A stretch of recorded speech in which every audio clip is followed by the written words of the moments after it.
The Giants have made a major move just about 24 hours after the lockout was lifted and free agency opened back up. They've signed left-handed starting pitcher Carlos Rodon, who can legitimately be called a co-ace with Logan Webb at the front of the rotation. We'll break it all down next. You are Locked On Giants, your daily San Francisco Giants podcast. Part of the Locked On Podcast Network, your team every day.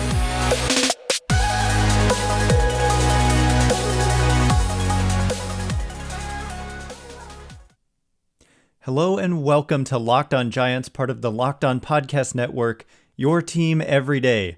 My name is Ben Kaspick, and on this show we provide daily episodes talking about the San Francisco Giants in a way that's data-driven and rational, but also simple, passionate, and accessible to all. I'm a former contributor for the baseball statistics and analysis websites Beyond the Box Score and Rotographs. I've been podcasting about the Giants since 2015, and I'm a lifelong fan. Thank you for making Locked On Giants your first listen every day. We're free and available on all platforms, including YouTube, so check us out there if you have not already. And this is an emergency podcast. The Giants made a move right after I finished recording the earlier podcast that came out today. So this one's going to be a little bit shorter. Should end up in the 10 to 12 minute range. We'll have full analysis on our episodes next week. But basically, we're breaking the news here. Well, we're not breaking it, but we're talking about the breaking news that the Giants signed left-handed starting pitcher Carlos Rodon to a 2-year, $44 million deal. The deal includes an opt-out after the first season. We've been talking for months about how Rodon represented a huge upside play for the Giants, that there was value in the potential contract because it was going to be short-term due to injury risk. But the upside is tremendous. Rodon led the major leagues in earned run average in 2021. He was second in strikeout rate in 2021. So just huge upside, and he had a huge season for the Chicago White Sox in 2021. There was injury concern. His velocity kind of tanked towards the end of the season, but overall, when he was on the field, he was an absolute monster. Strikeout rate was 34.6%. That was, as I said, second in all of baseball among pitchers with at least 130 innings. ERA was first. Strikeout rate minus walk rate, a key kind of simple yet key metric. He was third. Expected ERA 2.68, third. That's based on StatCast quality of contact type data, as well as strikeout and walk data. Fielding independent pitching fourth. Anyway, great season he had in 2021. And he fills out a Giants rotation that suddenly just looks really, really strong to me. There continues to be a ton of injury risk. There was already injury risk, and now he adds to that. I mean, tremendously he adds to that. But that's the thing, is they don't really care about that. They're not relying on their guys to go out there and throw 200 innings each. If he can give them 120 elite innings, they will absolutely take that. And it's a smarter play for them versus handing out, say, a 5-year deal to Kevin Gausman, I think, in their opinion. And keep in mind, I mean, note, it's the exact same average annual value, $22 million, that Kevin Gausman ended up getting from the Blue Jays.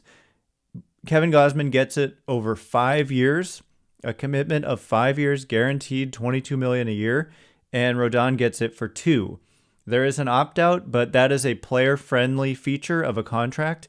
An opt-out, basically it means that if he just falls apart, whether due to injury, if he's hurt, or if the performance is bad, or both, he can just opt in or not exercise the opt-out, and then he would come back for $22 million.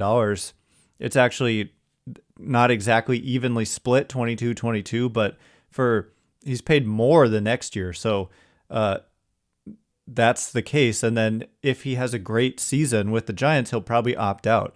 If he has a great, healthy season, he's probably going to be a free agent again at the end of the year. And so that's a risk the Giants were willing to take with the structure of this contract. And to me, it's just a slam dunk type of move. The only risk here is that is by ownership. Ownership is putting a gamble down on Carlos Rodon, because if he's injured and the performance is bad, which, the injury risk is a possibility, then they've spent quite a bit of money per year on a pitcher who could be hurt. But if he's able to be anything like he was in 2021, this is a front of the rotation type of arm. A left-handed starter just complements what the Giants have really, really well for me. So you've got a righty in Logan Webb at the top. You've got Rodon, a lefty, following behind him. And then you've got some combination of Anthony DeSclafani, Alex Wood, and Alex Cobb. It's a strong group. It's a group without an obvious hole. Everybody has upside and everybody can be good, but there's a lot of injury risk. So they're going to continue to need to add depth. I don't think Rodon is it, and that's going to be the end of it. But in terms of kind of significant major league contracts for starting pitchers, this might be it, because it's hard to figure where exactly you would even slot in another proven, guaranteed kind of major leaguer of the caliber of the guys they've already signed. So coming up next, we'll just have a little bit more reaction to this, and we'll have even more next week. But coming up next, I do just want to talk about where things stand and what the Giants could do from here, how much money they've spent this offseason, all of that kind of stuff. Coming up in just a minute. But first, it's that time of year that I've pretty much given up on all of my resolutions for New Year's, but not this year. I'm sticking to my resolution to eat right, thanks to Built Bar. It almost feels like it's not really a resolution because I actually enjoy eating them. Have you tried the Puffs? If you haven't, you're missing out on one of Built Bar's best tasting bars. Puffs are the first ever protein-infused marshmallow.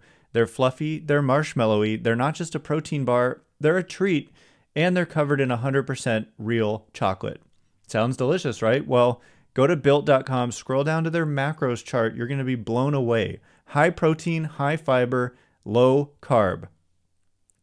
Most Built Bars contain 130 calories, 4 grams of sugar, 4 net carbs to go along with a whopping 17 grams of protein. Right now, go to Built.com, use promo code LOCKED15 and get 15% off your order. Use promo code LOCKED15 for 15% off at Built.com. All right, here we go. We're going to continue talking about the Giants signing Carlos Rodon to a 2-year, $44 million contract today, literally moments after I finished recording the earlier episode, which now becomes somewhat obsolete. But not really, because we also talk about more details of the collective bargaining agreement that we didn't get to yesterday when we did an emergency podcast for that. 2 days in a row, 2 emergency podcasts. That means good things are happening in baseball, and I'm 100% here for it. So with the addition of Rodon, the Giants' payroll, by my calculations, and I'm using Roster Resource, I've seen other writers kind of put out different figures, but I'm pretty sure that I'm correct here. They currently stand, and this is counting arbitration eligible players who haven't yet reached new deals, but they will eventually, and these are estimates. And it's counting pre-arbitration players, and I'm including a $2 million raise, which is what roughly the Giants are going to be paying because of the new collective bargaining agreement and increases to the minimum salary. So with all that and a AAV of $22 million for Rodon, they're at roughly $147 million. Keep in mind the luxury tax calculation is not just payroll. They include things like benefits in that estimate, which adds, I think, like $16 million on top. And so that's not the number we should use when talking about the luxury tax, but the Giants are nowhere near the luxury tax. They would have about $70 million to go by my quick little math here. So they've got a lot left that they can do, but significantly, the starting pitcher market has like completely thinned with Rodon gone and Kershaw signing with the Dodgers today, right after Rodon. So now there's not a lot of great starting pitching left. And I think that the Giants are probably mostly done adding significant pieces there. And now to me, they can turn their attention to position players, and there's still a lot of good ones left. And there's kind of a wide spectrum. There's superstar talent with Carlos Correa, Freddie Freeman.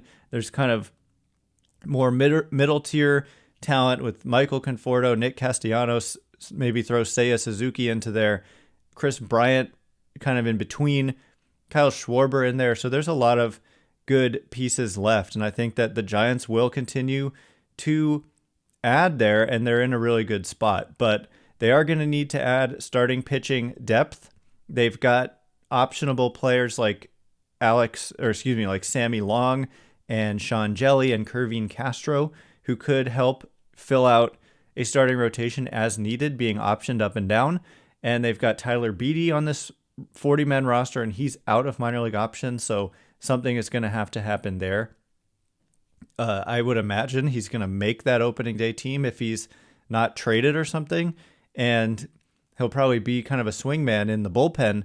And if there's an injury, he might be the guy who kind of steps in. So they don't view this as 5 guys, 200 innings. It's more like 8, 9, 10 guys filling out, making starts for you throughout the course of a year to get you through 162. So injury risk is not really a concern. And when it comes in the form of being able to sign a guy with elite upside to a short-term deal, because the risk is minimal. Even if it's a disaster, it's over quickly. And that's why it always made a lot of sense. And on the position player side, another guy who we've been talking about makes a lot of sense for contractual reasons is Seiya Suzuki, because the risk with him is that we don't know exactly what the performance is going to be because he's never played in American professional baseball. He's coming over from Japan, which is harder to project.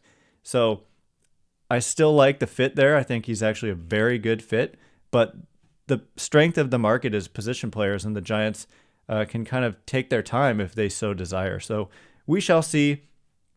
That is all the time for today. Thanks again for listening and for making Locked On Giants your first listen every day. Really hope you enjoyed this emergency podcast talking about the Giants signing Carlos Rodon. It's great news if you're a Giants fan. Come back on Monday for full analysis. We can kind of slow down a little bit and break it down. But anyway, my name is Ben Kaspick. Check me out on Twitter at Ben Kaspick, Kaspick. If you like the show, please consider rating it, leaving a review, telling your friends and family to check us out. So thank you in advance, and thank you to everyone who's done so already. Have a great weekend. Can't wait to be with you again on Monday. Stay locked on Giants.